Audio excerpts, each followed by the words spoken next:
Hallo, die Frage ist jetzt, was ist pädagogisch wertvolles Spielzeug? Und hier drin sind Sachen, die meine 7 Monate alte Tochter jetzt gerade hat oder mit denen sie gespielt hat.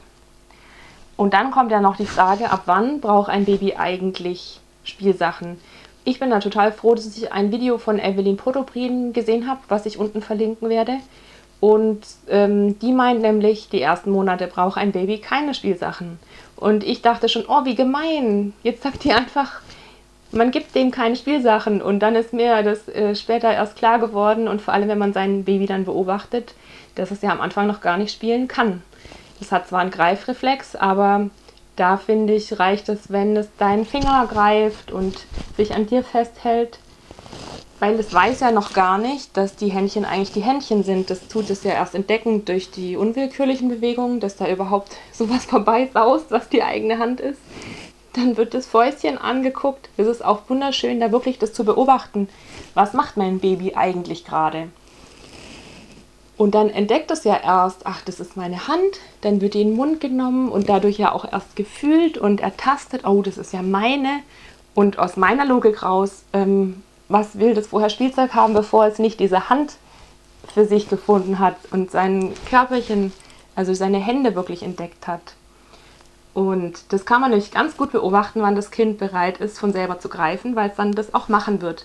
Und ich würde das nicht machen, zum Beispiel manche hängen dem Kind ja dann ein Glöckchen zum Beispiel an den Arm oder so, weil ich glaube, das Kind hat andere Beschäftigungen in der Zeit, in der es noch nicht greifen kann, nämlich, dass es die Eltern anguckt, also das ist ohne dass irgendwas dazwischen ist, kein Spielzeug, keine Sonnenbrille oder irgendwas, dass es wirklich dich sehen kann, also die Eltern sehen kann, die lieben Menschen sehen kann, die zuständig sind, dass es die Menschen riechen kann, ohne dass andere Gerüche dazwischen sind und dass es die Menschen fühlen kann, ohne dass Sachen dazwischen sind. Also dass man das nackte Baby viel auf der nackten Haut hat zum Beispiel. Und was ich total toll finde für den Anfang ist, eine wunderschöne Atmosphäre zu schaffen für das Baby. Und dann, wenn es soweit ist mit dem Greifen, dann bietet sich es natürlich total an, dass es losgeht mit dem Tuch. Das liegt in der Nähe vom Baby und ich glaube, die meisten Babys greifen als erstes zum Tuch, weil das halt da ist und dann entdeckt man erst, oh, jetzt geht's los, jetzt kann das Baby greifen. Und dann ist ja die Frage so, was ist schön fürs Baby? Und da glaube ich, ist es besonders schön und einladend, wenn das, was es greift, auch angenehm ist. Also weich, angenehme Farben. Und eine der Sachen, die ich schön finde als erstes fürs Baby, ist so Wolle, zum Beispiel so eine schöne Blume, sieht auch total goldig aus und ist sehr angenehm zum Anfassen. Dann bin ich in einer Spielraumgruppe, heißt es. Da verlinke ich auch was unten, das kann ich nämlich total empfehlen, in so eine Spielegruppe zu gehen, weil man da total toll lernt, eben das Kind zu beobachten und auch einfach voll viele Tipps kriegt für den Alltag. Auch andere Kinder sieht und daran auch nochmal viel besser, finde ich, das eigene Kind so entdecken kann, dass man sieht, oh, andere Kinder machen das so, mein Kind macht es so. Und ohne das jetzt zu vergleichen, sondern wirklich darin zu sehen, die Einzigartigkeit von deinem Kind, das finde ich ist total schön. Und natürlich auch so den Austausch zu haben mit anderen Eltern, aber eben auch, was man lernt. Da habe ich den Tipp gekriegt, dass solche Spitzendeckchen zu kaufen fürs Kind, die kann sich auch übers Gesicht legen, ohne, also da kannst du dann noch durchsehen und so, das ist schön leicht auch zum Greifen. Dann gibt es natürlich auch so Spielsachen, die man kaufen kann. Da finde ich es wichtig, dass es kein Plastik ist, dass es Holz, dass es ästhetische Farben hat. Weil mir ist es auch sehr wichtig, dass es wirklich schön ist. Ich glaube wirklich, dass das Schöne eine richtig starke Auswirkung auf das Kind hat. Also dass Dinge ästhetisch sind. Und ästhetisch, das heißt ja, du entscheidest es natürlich, was findest du schön.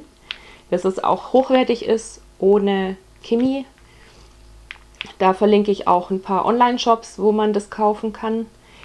Ich war mal in einem normalen Spielzeugladen, da war ich noch schwanger und dachte, okay, ich gehe jetzt da mal rein und gucke, was es da so gibt. Und es gab nichts, was ich gekauft hätte, weil alles irgendwie aus Plastik war. Und das finde ich jetzt zum Beispiel, Plastik gibt es eh genug. Also meine Tochter spielt auch mit der Zahnpastatube oder mal mit einer Plastikflasche mit ein paar Kügelchen drin oder so. Das ist Geräusche macht, aber das, ich würde jetzt nicht extra Sachen aus Plastik kaufen, mit denen es spielen kann. Dann ist es auch sehr schön, ein bisschen später dann zum Greifen, so ein Ball, der ist geflochten. Und da habe ich auch einen Tipp von der Gruppe, von der Spielegruppe, dass man eben das festknoten kann, weil es fürs Baby ja total blöd ist, wenn die Sachen immer wegrollen und dann ist man auf jemand angewiesen, der einem das hinterher trägt. Und so kann sich das Baby das dann wieder zurückziehen. Für den Kinderwagen knote ich dann 2 Sachen dran und das ist gefilzt und da muss man sich keine Sorgen machen wegen Strangulation. Das sieht man dann auch, also das hat mir die gesagt, bei der ich das gekauft habe, sieht man aber auch, wenn man das Kind beobachtet. Also, das ist sehr praktisch. Eine Sache, an die man auch denken kann, ist, wenn das Kind jetzt mit was spielt, dann will es ja eigentlich die Welt entdecken. Das heißt, es will nicht einfach nur künstliche Gegenstände, die dann Geräusche machen, sondern es will auch sehen, was macht das Geräusch. Und deswegen ist sowas toll, also wenn es rasselt, dass man auch sieht, was ist da eigentlich drin, was rasselt da drin. Weil es gibt auch viele Spielzeuge, die machen ganz viel Krach und knistern und machen Geräusche. Und das tut ja im Prinzip einfach alles die Aufmerksamkeit binden, ohne dass das Baby irgendwie was lernt, weil es nie rausfinden kann, also im Prinzip will es ja rausfinden, warum knistert das, warum macht es Geräusche, was ist da los? Und wird es aber nicht rausfinden. Das heißt, das ist ja die Frage, ist diese Zeit dann sinnvoll genutzt? Und das finde ich eine tolle Sache, immer im Hinterkopf zu haben, zum Beispiel, das Kind möchte ja verschiedene Materialien kennenlernen. Das ist eine Kräuterdose aus Metall. Dann möchte das ja wissen, wie fühlt sich Holz wirklich an. Da sind natürlich auch ganz toll so Naturmaterialien und Stöckchen, was man so draußen finden kann. Und wenn man sich nicht sicher ist, finde ich, ob da zu scharfe Kanten sind, ich mache es dann immer so, dass ich das selber mal in den Mund nehme und gucke, wie fühlt es sich an. Und dann halt danach gehe, so kann ich ihr das jetzt schon geben oder nicht. Auch ein toller Tipp sind diese Wäscheklammern. Die kann man im 50er-Pack kaufen, verlinke ich dir unten. Die kann man auch selber gut brauchen. Da kann man die Tücher am Kinderwagen festmachen, nur als zusätzlichen Sonnenschutz zum Beispiel. Und das ist wirklich wahnsinnig toll für Kinder. Und von diesen 50 Stück verschenke ich auch einfach immer welche, sobald ich ein anderes Baby sehe, was gerade Spielzeug braucht. Kann man zusammenstecken. Also kann ich sehr empfehlen. Dann finde ich auch schön Seide als Material, weil es sehr weich ist und auch sehr einladend, dass das Kind richtig Freude hat, das anzufassen. Das liegt bei uns im Bett und wenn ich dann weggehe, damit meine Tochter noch was Weiches zu fühlen hat, lege ich ihr das manchmal so ins Händchen, dann kann sie das noch anfassen.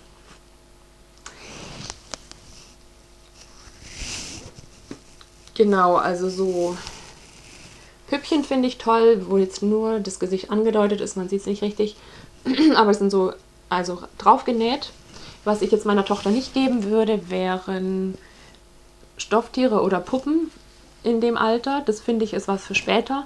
Und da finde ich es auch wichtig, dass auch die schön sind und freundlich und auch das Gesicht eher angedeutet, wie das es schon so alles so festgelegt ist, weil das dann der Fantasie einfach weniger Raum lässt. Und auch da, es gibt tolle Sachen, die, also Stofftiere zum Beispiel, die nicht aus Plastik sind, weil die meisten sind ja aus Plastik. Und auch da gibt es richtig gruselige Sachen, finde ich. Also kleine Monster. Also Monster finde ich jetzt zum Beispiel nie goldig und finde ich nie geeignet für Kinder. Dann ist natürlich toll, um die Welt richtig kennenzulernen. Und man, also ich finde, als Mutter geht man doch eh ständig rum und denkt, hey, jetzt ist ihr langweilig, was kann ich ihr noch geben?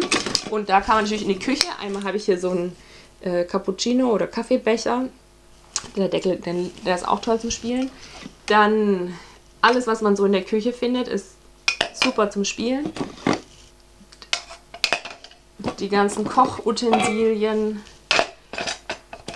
und super, super toll sind auch solche Metalltöpfe. Das war auch ein Tipp aus der Spielegruppe.